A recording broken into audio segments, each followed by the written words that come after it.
તો આવતીકાલથી ફરી ભારે વરસાદનો એક રાઉન્ડ આવી રહ્યો છે। કાલથી 4 સપ્ટેમ્બર સુધી ફરી ધોધમાર વરસાદનો રાઉન્ડ છે। હવામાન વિભાગની વરસાદ અંગેની આગાહી છે। આવતીકાલે દક્ષિણ ગુજરાતમાં ખાસ કરીને નવસારી, વલસાડ, દમણ અને દાદરાનગર હવેલીમાં ભારે વરસાદ થઈ શકે। તો 2 સપ્ટેમ્બરના રોજ વડોદરા, છોટાઉદેપુરમાં ભારેથી અતિ ભારે વરસાદ થઈ શકે। જ્યારે આણંદ, પંચમહાલ, દાહોદ, ભરૂચ, નર્મદા, ભાવનગરમાં ભારે વરસાદ થઈ શકે। તો 3 સપ્ટેમ્બરે નર્મદા અને ભરૂચમાં ભારેથી અતિ ભારે વરસાદ થઈ શકે। જ્યારે આણંદ, વડોદરા, છોટાઉદેપુર, સુરત, ડાંગ, તાપી, નવસારી, વલસાડ, દમણ, દાદરાનગર હવેલી, અમરેલી અને ભાવનગરમાં ભારે વરસાદ થઈ શકે। તો 4 સપ્ટેમ્બરે વડોદરા, ભરૂચમાં ભારેથી અતિ ભારે વરસાદ થઈ શકે છે। डे 4, डे 5, डे 6 और डे 7 के लिए गुजरात रीजन के लिए heavy to very heavy rainfall की वार्निंग है। टोटल 50% नॉर्मल के हिसाब से ज़्यादा बारिश हुई है गुजरात है जो होल स्टेट। और गुजरात रीजन की बात करेंगे तो 936 मिलीमीटर रेनफॉल रिकॉर्ड हुआ है और 771 मिलीमीटर रेनफॉल नॉर्मल के हिसाब से रिकॉर्ड होना चाहिए। तो प्लस 21% नॉर्मल के हिसाब से रेनफॉल ज़्यादा हुआ है। અને હવે વાત મેઘ તાંડવથી તારાજીની।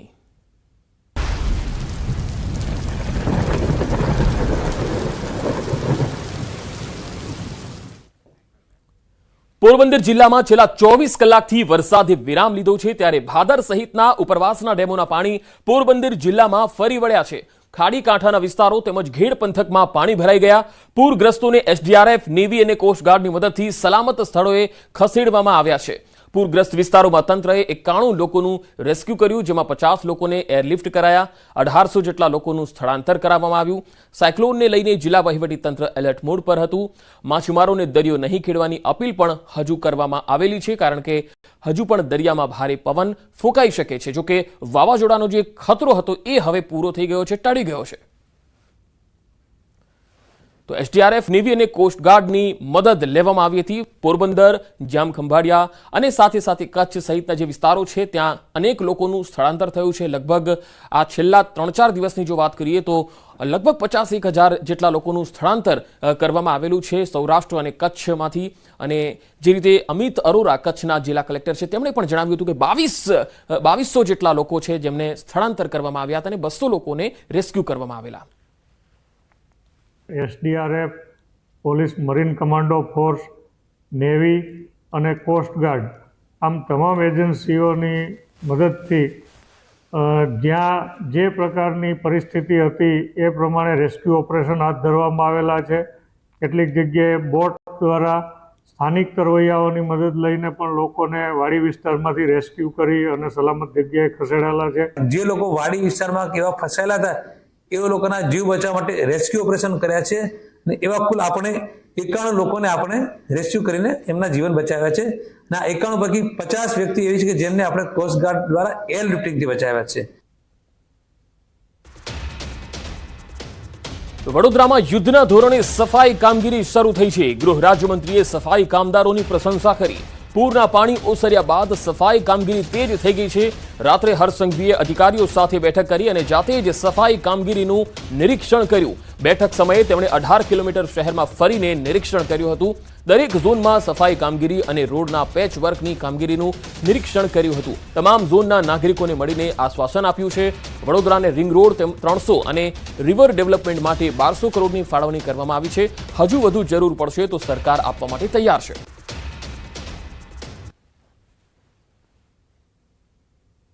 વડોદરા શહેરના આ તમામ રસ્તાઓ મેં જાતે નિરીક્ષણ કર્યા છે। જ્યાં રોડ પર નાના મોટા ખાડા પડ્યા હોય તેની બી કામગીરી ચાલુ થઈ ગઈ છે।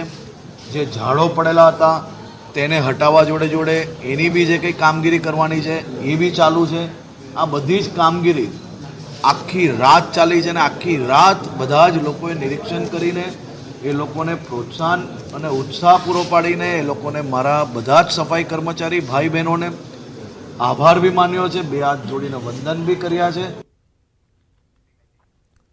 બોટાદની લીંબોડા ગામમાં પસાર થતી સુખભાદર નદી 2 કાંઠે વહેતા લોકોને ભારે હાલાકી થઈ। ચોમાસાની સ્થિતિમાં દર વર્ષે નદીમાં 7 થી 8 ફૂટ જેટલા પાણી આવે છે।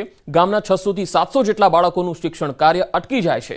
ખેડૂતોને ખેતરમાં જવામાં મુશ્કેલી પડે છે। ગામના સામા કાંઠે જવા માટે 30 કિલોમીટરનું અંતર કાપવું પડે છે। સુખભાદર ડેમના દરવાજા ખોલાતા નદીમાં 10 થી 15 ફૂટ પાણી આવી જાય છે। ગામ લોકોનો આરોપ છે કે ગામમાં નદી પર પુલ બનાવી આપવા માટે અનેક રજૂઆતો થઈ છે, પણ વર્ષોથી આ સમસ્યાનો કોઈ જ ઉકેલ આવ્યો નથી। ત્યારે તંત્ર દ્વારા વહેલી તકે પુલ બનાવી આપવામાં આવે અને ગામ લોકોની સમસ્યાનો અંત આવે તેવી લોકોની માંગ છે। સુખભાદર ડેમ આવેલો છે અને ગામ પાદરમાં સુખભાદર નદી આવેલી છે, તો ઉપર ભારે વરસાદના કારણે અને આ સ્થાનિક વરસાદના કારણે અત્યારે નદીમાં પાણી છોડેલું છે, તો અમારે નદીના સામા કાંઠે અવરજવર સાવ બંધ છે। દર વર્ષે વરસાદ ચોમાસું શરૂ થાય એટલે આવો તકલીફ રહે છે। શિક્ષણની તો સાહેબ વાત જ જવા દો, શિક્ષણનું અમારે એટલી રજૂઆત કરેલી છે। બોટાદ આપણે શિક્ષણ અધિકારીને પણ રજૂઆત કરેલી છે, જિલ્લાની અંદર પણ, પછી રાજકીય ક્ષેત્રની અંદર ધારાસભ્ય સુધી આપણે રજૂઆત કરેલી છે, કોઈ આ પાછળ પગલાં લેતું નથી। ભણવા માટે પહેલી મોટી તકલીફ તો એ પડે છે, બાકી ખેડૂત માટે મોટી મુશ્કેલી છે। સામા કાંઠે જમીન આવેલી છે લીંબોડાની અને માલઢોર પણ સામા કાંઠે હોય છે, એટલે અત્યારે માલઢોરને સારો નાખવો હોય પણ જવું કઈ રીતે એ મોટો પ્રશ્ન છે। કોઈ જાતનો નિવેડો આવ્યો નથી, રજૂઆત ઉચ્ચ કક્ષાએ પણ કરેલી છે, પણ હજી સુધી કોઈ પ્રશ્નનો હલ આવેલ નથી। આ વિદ્યાર્થીઓને મારા અંદાજે 400 થી 500 વિદ્યાર્થીઓ સામાકાંઠે હાઈસ્કૂલમાં ભણે છે। હવે એમનું ભણતર અત્યારે સાવ બંધ જ છે, એટલે એમ માનો કે 300 થી 400 વિદ્યાર્થીઓને પણ પરિવારનું બગડે છે। તો મારે સરકારને એટલી જ વિનંતી છે કે અહીંયા જલ્દી પુલ બનાવવામાં આવે। જૂનાગઢના ગોડાદર ગામમાં લોકો પાણી વચ્ચે સ્મશાન યાત્રા કાઢવા મજબૂર બન્યા, જેનો વિડીયો હાલ વાયરલ થઈ રહ્યો છે। લોકોનો આરોપ છે કે ચારે બાજુ રસ્તા બંધ હોવાથી મૃતકને સારવાર નહોતી મળી શકી। મૃતકને શ્વાસની બીમારી હતી અને ચારે બાજુ પાણી હોવાથી હોસ્પિટલે લઈ જઈ શકાયા ન હતા અને દર્દીનું મૃત્યુ થયું। લોકો કમરસમા પાણીમાંથી સ્મશાન યાત્રા કાઢવા મજબૂર બન્યા। ઓઝત નદીના પાણી સમગ્ર પંથકમાં ફરી વળતા લોકોને ભારે હાલાકી ભોગવવાનો વારો આવ્યો। વરસાદની સિઝનમાં આ પંથકમાં પૂરની સ્થિતિ સર્જાતી હોય છે, ત્યારે ગામ લોકોની માંગ છે કે પાણીનો નિકાલ થાય અને આ સમસ્યાનો યોગ્ય ઉકેલ આવે। 3 દિવસથી ઉપરવાસમાં ભારે વરસાદને કારણે અમારા સમગ્ર ઘેડમાં અંદાજે 100 ગામમાં ફરી એકવાર પાણીના પૂર ફરી વળ્યા છે। અમારી ઘેડની પરિસ્થિતિ એવી છે કે જીવતા તો બરાબર છે, તો માણસનું મૃત્યુ થાય ને તો પણ તમે એક વિડીયોમાં જોઈ શકો છો કે પાણીનો યોગ્ય નિકાલ કરે અને કાયમી આ પરિસ્થિતિનું નિર્માણ ન થાય ને એ માટે વહેલી તકે કામ કરે। દ્વારકાના રાવલ હનુમાન ધાર પાસે યુવક ડૂબ્યો। યુવકની શોધ માટે પોલીસ તેમજ આર્મીના જવાનો પણ પહોંચ્યા। વિજય ગામી નામના યુવાન જીઆરડી જવાન હતો અને લાકડા કાઢવા જતા યુવાન લપસ્યો હોવાની પ્રાથમિક વિગતો સામે આવી। બનાવ બાદ મામલતદાર, પીએસઆઈ સહિત ચીફ ઓફિસર સહિતનો સ્ટાફ ઘટના સ્થળે પહોંચી ગયો હતો।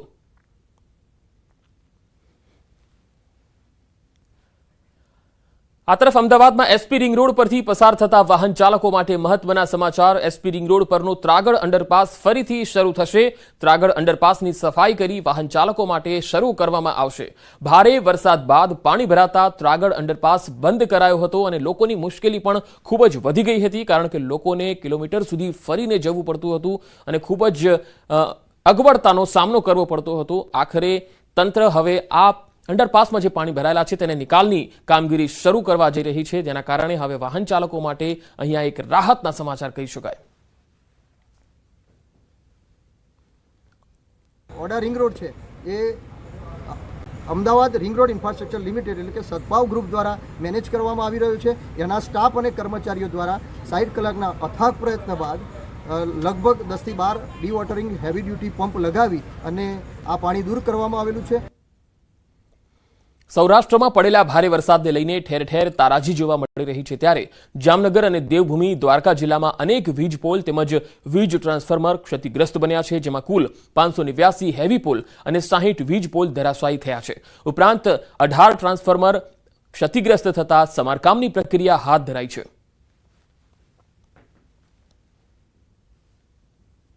જન્માષ્ટમીના તહેવારો બાદ 5 દિવસે મેઘરાજાએ જ્યારે સમગ્ર હાલારને ગમરોડ્યું છે, ત્યારે વીજ વિભાગમાં પણ મોટી નુકસાની સામે આવી છે। અનેક વિસ્તારોમાં વીજળી ગુલ થતા અંધારપટ છવાયો હતો। હાલ પણ જે પ્રકારના દ્રશ્ય આપ જોઈ રહ્યા છો, આ જામનગર શહેરના જે રંગમતી નાગમતી નદીના કાંઠે આવેલા અનેક એવા વીજ પોલ છે જે ધરાશાયી થયા છે. સમગ્ર હાલારની વાત કરીએ તો જામનગર અને દેવભૂમિ દ્વારકા જિલ્લામાં 650 થી વધુ વીજ પોલ અને હેવી પોલ, આ ઉપરાંત 18 ઇલેક્ટ્રિક ટ્રાન્સફોર્મર છે તે ક્ષતિગ્રસ્ત થયા છે, જેને લઈને વીજ પુરવઠો છે તે ખોરવાયો છે. જે પ્રકારના દ્રશ્યો આપ જોઈ રહ્યા છો, વીજ વિભાગને પણ આ વરસાદી તારાજીએ બાકાત નથી રાખ્યો. ત્યારે જામનગર અને દેવભૂમિ દ્વારકા જિલ્લામાં હાલ પણ કેટલાય એવા સ્થળો છે કે જ્યાં વીજ વિભાગ દ્વારા તાત્કાલિક વીજ પુરવઠો કાર્યરત કરવા ટ્રાન્સફોર્મર સહિતના વીજ પોલો છે તે ઉભા કરવામાં આવી રહ્યા છે. અને હજી પણ કેટલાય વિસ્તારો 5 દિવસના જે વરસાદી વિરામ બાદ પણ અંધારપટમાં જોવા મળી રહ્યા છે. ત્યારે વીજ વિભાગનું તંત્ર પણ હવે જે વરસાદી તારાજીમાં ક્યાંક ને ક્યાંક નુકસાન હતું તેમાંથી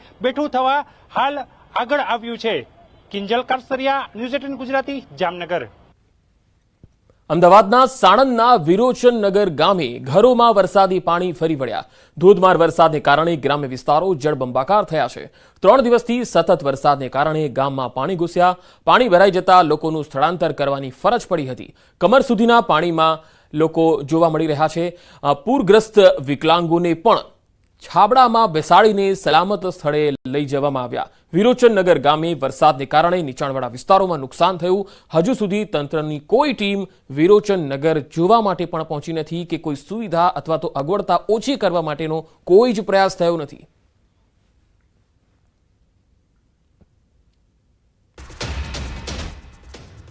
તો વડોદરાથી અહેવાલ આવી રહ્યા છે. પૂરના પાણી તો ઓસર્યા, પરંતુ મગરનો ત્રાસ હજુ પણ યથાવત છે. શહેરમાંથી વધુ એક મગરનું રેસ્ક્યુ કરવામાં આવ્યું. મુંજ મહુડા વિસ્તારમાંથી મહાકાય મગરનું રેસ્ક્યુ થયું. જીવદયા પ્રેમી સંસ્થા અને વન વિભાગ દ્વારા 10 ફૂટના મગરનું રેસ્ક્યુ કરવામાં આવ્યું. 10 ફૂટના મગરનું રેસ્ક્યુ કરવા 10 લોકોએ જહેમત ઉઠાવવી પડી. શહેરમાં પૂર દરમિયાન માત્ર 3 દિવસમાં કુલ 23 મગર અને 80 સરીસૃપોનું રેસ્ક્યુ કરવામાં આવ્યું. તમામ મગરોને 8-10 કલાક રાખી નદીમાં છોડી દેવાશે.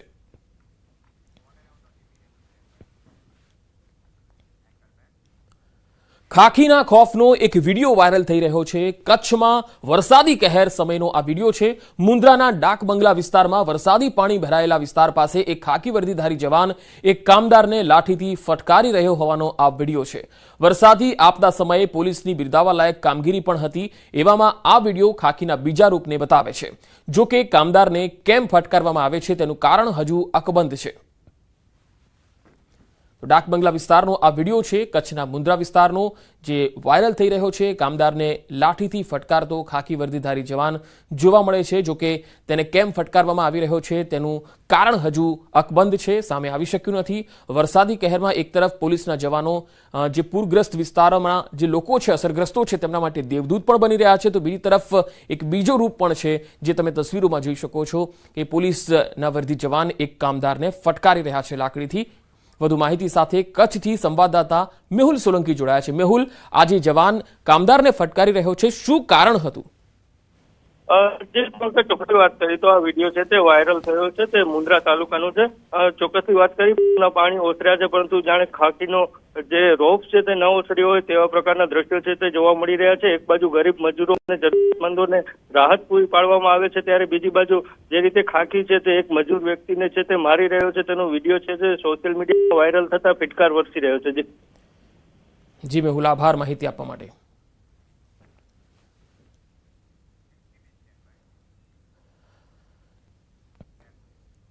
એવું નથી કે માત્ર ગુજરાતમાં પરંતુ અન્ય રાજ્યોમાં પણ વરસાદને કારણે સ્થિતિ ખરાબ થતી જઈ રહી છે. છત્તીસગઢમાં મુશળધાર વરસાદ પડ્યો છે. અહીંયા નદીના વહેણ રસ્તા ઉપર આવી રહ્યા છે. રસ્તા પર નદી વહેતી હોય એવા દ્રશ્યો છે અને 30 ગામના લોકોનો સંપર્ક તૂટ્યો છે. ગારિયાબંધમાં લોકો બાઇક ઉચકી રસ્તો પસાર કરવા મજબૂર છે. છત્તીસગઢથી આ તસવીર આવી રહી છે. નાળાનો ધસમસતો પ્રવાહ કોઝવે પર ફરી વળતા લોકો બાઇક ચાલકને બાઇક સહિત ઉચકી રસ્તો પસાર કરાવતા નજરે પડ્યા. ધસમસતા પ્રવાહના લીધે 30 ગામોનો સંપર્ક તૂટી ગયો. તો કોઝવે પર પાણી ફરી વળ્યા છે. છત્તીસગઢથી આ તસવીર આવી રહી છે. જોઈ શકાય છે કે કેવી રીતે લોકો આ વ્યક્તિને લઈને જઈ રહ્યા છે અને આ પાણીના વહેણમાં હવે જઈ શકાય એવું નથી, અવરજવર કરી શકે એવું નથી. એટલા માટે 30 ગામના લોકો હવે આ જે માર્ગ છે તેનો ઉપયોગ નથી કરી શકતા, જેના કારણે તેમનો સંપર્ક તૂટ્યો છે. એક બાઇક ચાલક છે, એને તમે જોઈ શકો છો કે જ્યારે નદીના વહેણમાંથી નથી લઈ જઈ શકાતો ત્યારે તેને કેટલાક લોકો ઉચકીને લઈ જઈ રહ્યા છે. છત્તીસગઢની આ તસવીર, 30 ગામો સંપર્ક વિહોણા થયા છે. છત્તીસગઢમાં અનેક જગ્યાએ આ પ્રકારની જળબંબાકારની સ્થિતિ છે. ત્યાં પણ મુશળધાર વરસાદ છે. હવે સાઉદી અરેબિયામાં ભયાનક પૂરનો પ્રકોપ છે. ભારે વરસાદ બાદ પૂર આવતા જળબંબાકારની સ્થિતિ સર્જાઈ છે. રસ્તા પર ભયંકર નદી જેવા દ્રશ્યો છે. રમકડાની જેમ વાહનો ધસમસતા પાણીના પ્રવાહમાં તણાતા નજરે પડ્યા. એક નજરે તો જોતા એવું જ લાગે કે આ ફિલ્મી દ્રશ્યો છે, પરંતુ આ રિયલ છે અને મેઘરાજાના ભયાનક રૂપથી હાહાકાર મચી ગયો છે.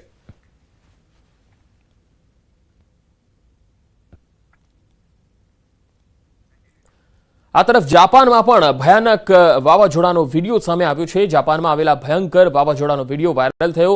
વર્ષનું સૌથી શક્તિશાળી વાવાઝોડું શાન ત્રાટક્યું. 252 કિલોમીટરની ઝડપે ફૂંકાયેલા ભયજનક પવનના દ્રશ્યો તમે જોઈ શકો છો. અને જાપાનમાં શાન વાવાઝોડાએ કહેર વરસાવ્યો છે. 2 દિવસમાં 6 મહિના જેટલો વરસાદ તૂટી પડ્યો. રાજધાની ટોક્યો સહિત ઘણા પૂર્વીય વિસ્તારોમાં ભારે પવન સાથે વરસાદ પડ્યો.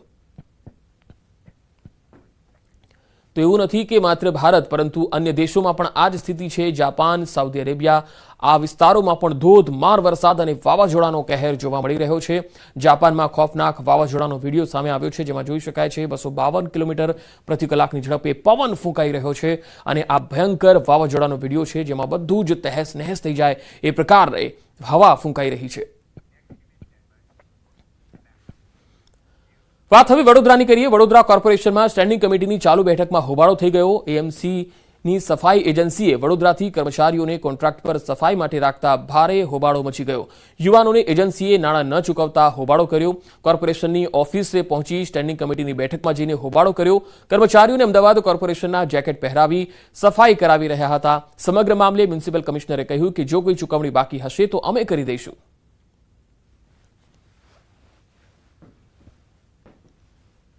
એમને અહીંથી વડોદરાના લોકોને અમદાવાદ કોર્પોરેશને હાયર કર્યા તો અમદાવાદની કોટી પહેર્યો, એમાં કોઈ ખોટું નથી. પણ એમના કંઈ પણ પ્રશ્નો હોય પેમેન્ટના કે બીજા કંઈ પણ અમે સોલ્વ કરવા બંધાયેલા છીએ. અને ભવિષ્યમાં જો વડોદરાના યુવાનો હોય ને વડોદરા કોર્પોરેશન રાખશે તો અમે એમને રાખશું પણ ખરા. આગળ વધુ સમાચારો પર નજર કરીશું. હાલ રોકાઈશું એક બ્રેક માટે.